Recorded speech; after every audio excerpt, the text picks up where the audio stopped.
नमस्कार दोस्तों। क्या नरेंद्र मोदी हार से बचने के लिए चुनाव आयोग के जरिए खेल कर रहे हैं? और क्या नरेंद्र मोदी ने 4 जून के बाद यदि वो हार जाते हैं तो भागने की तैयारी कर ली है?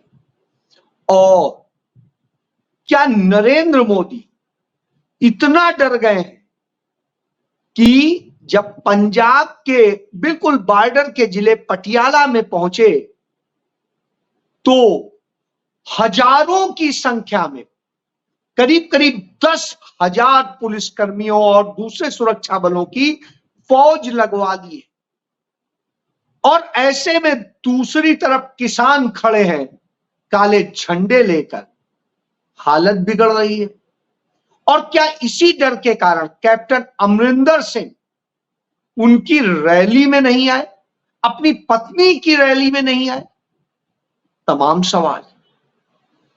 सवाल है कि किस तरह के खेल हो रहे हैं। और नरेंद्र मोदी इतना डर गए कि वाराणसी में महिला संवाद करने के कोई भी बीएचयू के लड़के लड़कियों जो वहां के थे, लड़कियां थी, उनको बिल्कुल स्पष्ट रूप से मना कर, इतना डर गए।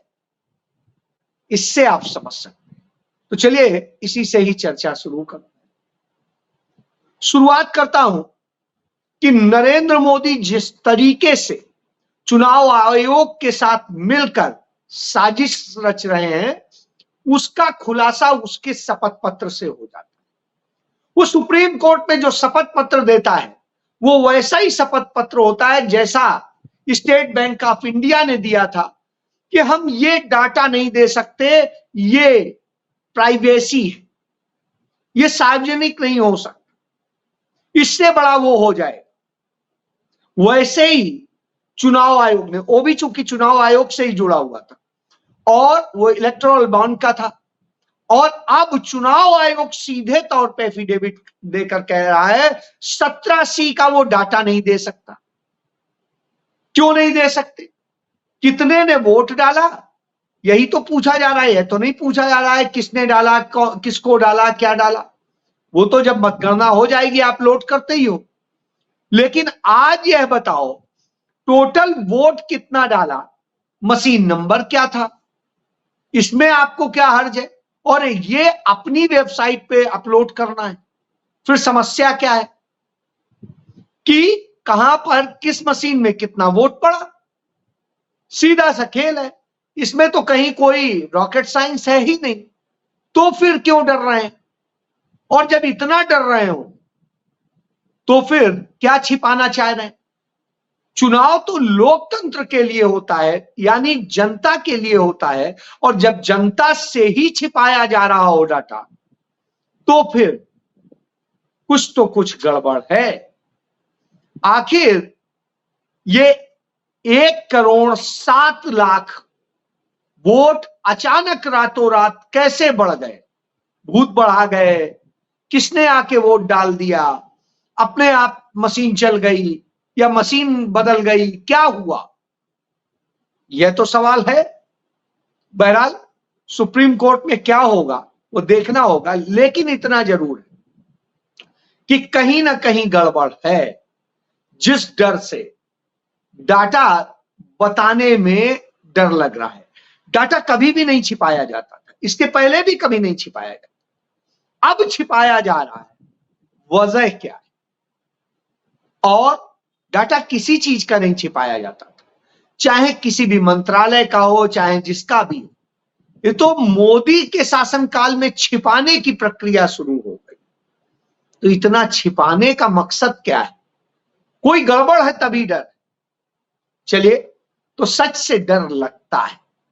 और जब सच से डर लगता है तो कांग्रेस पार्टी ने और तमाम विपक्षी पार्टियों ने एक शिकायत दी थी चुनाव आयोग को कि प्रधानमंत्री नरेंद्र मोदी नफरत की भाषा का इस्तेमाल कर रहे हैं, धर्म और जाति का जो बेजा तरीके से एक नफरत फैलाने के लिए इस्तेमाल कर रहे हैं, सांप्रदायिकता का इस्तेमाल कर रहे हैं, इसे रोका जाना चाहिए। यह फेयर चुनाव में सबसे बड़ा खतरा है। लेकिन चुनाव आयोग ने आज तक उस पर कुछ नहीं किया। उल्टा वो एडवाइजरी जारी करता है कांग्रेस के अध्यक्ष को और भाजपा के अध्यक्ष को कि आप लोग संविधान पे बात मत कीजिए। क्यों नहीं करें? संविधान के ही तहत तो सारे अधिकार मिले और संविधान खत्म करने की बात भारतीय जनता पार्टी के नेता करते हैं। इसका सारे नेता वही करते हैं, उनके आरएसएस प्रमुख करते हैं। तो जो लोग संविधान बदलने के लिए 400 पार की मांग करते हैं, फिर आखिर ये क्या हो गया? क्यों आप ऐसा कह रहे हैं? इससे समझा जा सकता है कि खेल कहां पर अटका हुआ है। तो जब यह खेल अटका हो तो गड़बड़ लगता है। तो इससे लगता है भाजपा को, नरेंद्र मोदी को तो आपने नोटिस जारी नहीं किया जो बोल रहे थे, उल्टा अध्यक्षों को कह के यह कह रहे हैं कि अपने स्टार प्रचारकों को बोलिए। क्या बोलिए? आप बोलिए, यदि आपको है हिम्मत तो आप लिखिए उस स्टार प्रचारक कि आप यह गलत बोल रहे हैं और हां, हम आप पर यह कार्रवाई कर। हर कोई जवाब देगा, आएगा सवाल का जवाब, क्योंकि सवालों से डर लगता है, इसलिए सवाल भी नहीं। इसीलिए तो गोदी मीडिया है। गोदी मीडिया आता है, वो सवाल जवाब करता है और चीजें करता है। तो इस तरह की स्थिति। बहरहाल अब डर साफ दिखाई दे रहा है, और जब डर साफ दिखाई देता है तो इसका सबसे बड़ा उदाहरण एएनआई की जो प्रमुख है महिला, वो नरेंद्र मोदी को फॉलो करती थी। आज से उन्होंने नरेंद्र मोदी को फॉलो करना बंद कर दिया। क्यों कर दिया भाई? इसलिए कर दिया क्योंकि अब डर लग रहा है, कहीं ना कहीं खेल है। हालांकि वो उन्हीं की कठपुतली, लेकिन अब अपने लिए डर लग रहा है, क्योंकि जनता चुनाव लड़ रही, तमाम सारे और लोगों की हालत खराब। और राहुल गांधी खुलकर कहते हैं कि नरेंद्र मोदी चंद चाटुकारों के जरिए क्या खेल कर और किस तरीके से झूठे और सच्ची चीजें करते हैं। खुद को अवतार, भगवान का अवतार बताते हैं। वो ये बताते हैं कि साहब वो तो पैदा हुए ही नहीं, वो तो प्रकट हुए हैं, अवतारी पुरुष हैं। खुद ही बता रहे हैं, कोई और नहीं बता रहा। तो यह हालत है। तो आप समझ लीजिए कि अवतारी बन गए, और जब अवतारी बन गए हो तो कुछ भी कर सकते हैं। तो अवतार अब भागने की तैयारी कर रहा है, इसका भी प्रमाण आ जाता है सामने। कैसे आ जाता है उस पर पहले बात करूंगा। एक आपको खबर दिखाना चाहूंगा। यह खबर है, इसको आप देखिए। इस खबर में है, ये गोदी मीडिया की खबर है, मेरी नहीं है, कि गौतम अडानी ने 2.5 खरब रुपया कैश अपने पास रखा हुआ है और अब वो भारत से बाहर निकलने की तैयारी में है। ये मैं नहीं कह रहा हूं, यही एक खबर कह रही है। और ये टाइम्स ऑफ इंडिया ग्रुप जो मोदी का चरण चुम्बन करता है, अडानी की वाहवाह करता है, वो कह रहा है। अब आप समझिए, 2.5 खरब कैश रखें। कैश रखने के नियम है, दूसरों पे छापे पड़ते हैं, कार्रवाइयां होती। क्या हो रहा है साहब? अडानी क्यों भागने की फिराक में, क्यों बाहर निकलने की फिराक में, और इतना पैसा कैश क्यों रखें? क्या इस पर ईडी, सीबीआई, इनकम टैक्स किसी ने छापा मारा? कोई कार्रवाई की? नहीं की। यानी अब खेल कहीं और होने जा रहा है। तो नरेंद्र मोदी ने भागने की तैयारी कर ली है शायद। ये इस आधार पर कह रहा हूं कि जब मालिक भागता है तो नौकर भी भागता है। वही स्थितियां हैं, और वो स्थितियां अब स्पष्ट दिखने लगी। यह बताती हैं कि चुनाव किस तरफ जा रहा है। इसी डर से चुनाव आयोग के जरिए खेल कराया जा रहा है। और जब यह खेल हो रहा हो, तब राहुल गांधी आज महिलाओं से संवाद कर रहे थे, उनके तमाम दर्द को समझ रहे थे, सुन रहे थे, उनसे बात कर रहे थे, ढांढस भी बंधा रहे थे। लेकिन एक वही नरेंद्र मोदी बनारस पहुंचते हैं, जो उनका निर्वाचन क्षेत्र है, धड़ाधड़ वो बनारस जा रहे हैं, वहां रुक भी रहे हैं रात।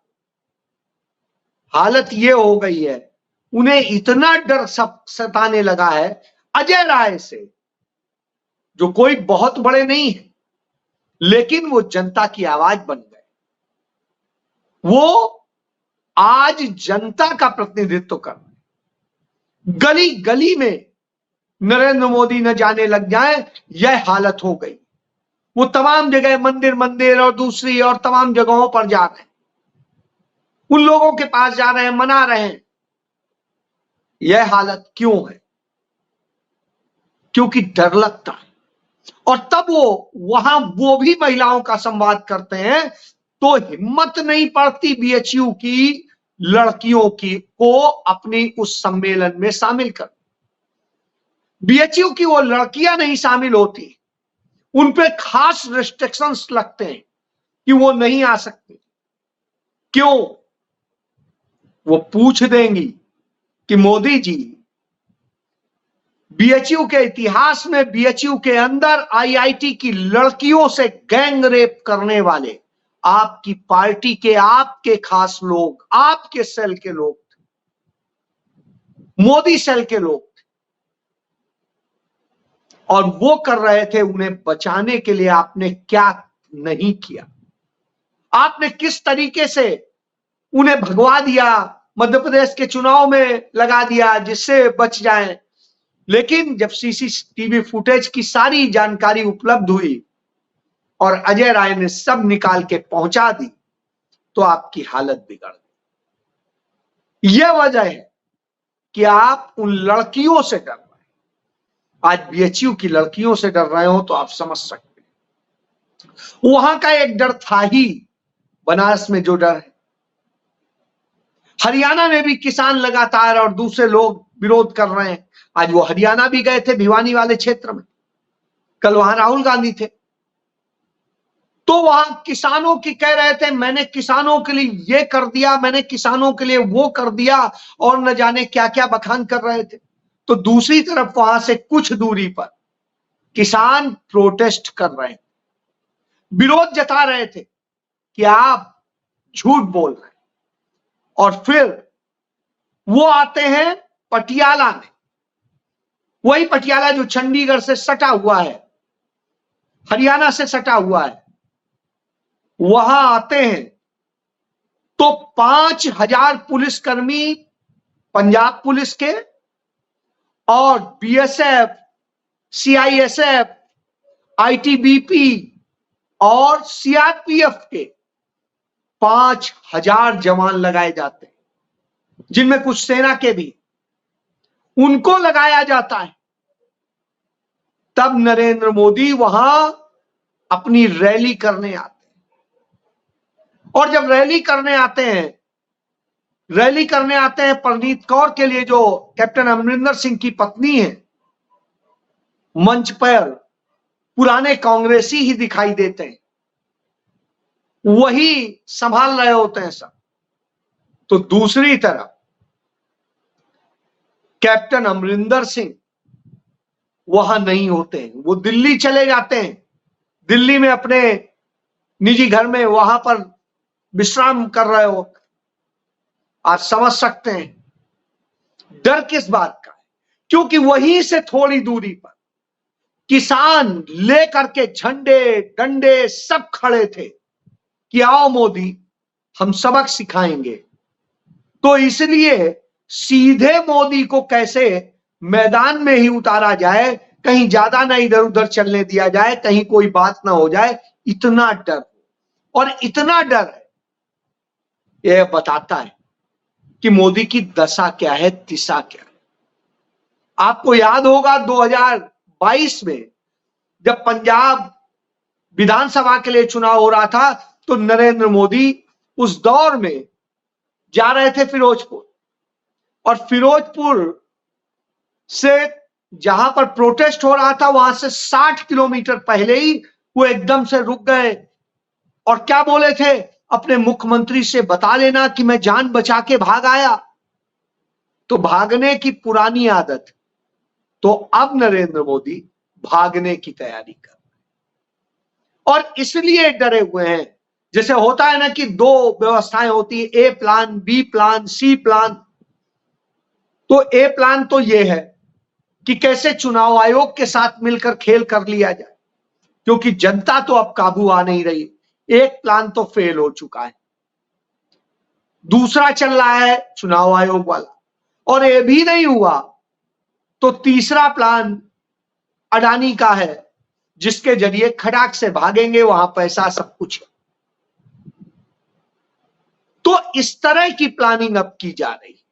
तो भागने की प्लानिंग कर ली है, यह इस बात का सबूत। तो अब मोदी के भागने की तारीख जनता तय कर रही है और यही वजह है कि डर लग रहा है। अभी 5 फेज का चुनाव हो चुका है। 5 फेज के चुनाव में जो स्थितियां देखने को मिल रही हैं, उसमें इंडिया गठबंधन 300 सीटों से अधिक जीतता दिखाई देता है। 428 सीटों पे वोट पड़े और अब छठे चरण में जिन 54 सीटों पे चुनाव होना है, वहां देखना हो, वहां हालात भी हिले हुए।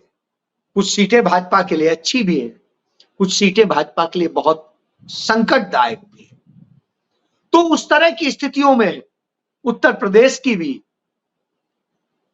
14 सीटें हैं और उन 14 सीटों में कितनी सीटें जीतने की स्थिति में है, यह विषय जरूर है।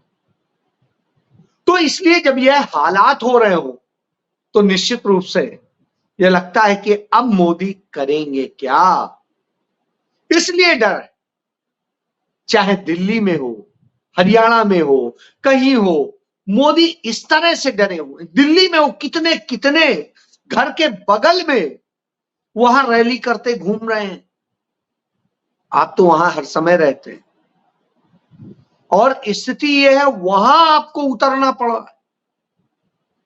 यह बताता है कि भारतीय जनता पार्टी की हालत बिगड़ चुकी है और इसीलिए वो ऐसी साजिशें रची।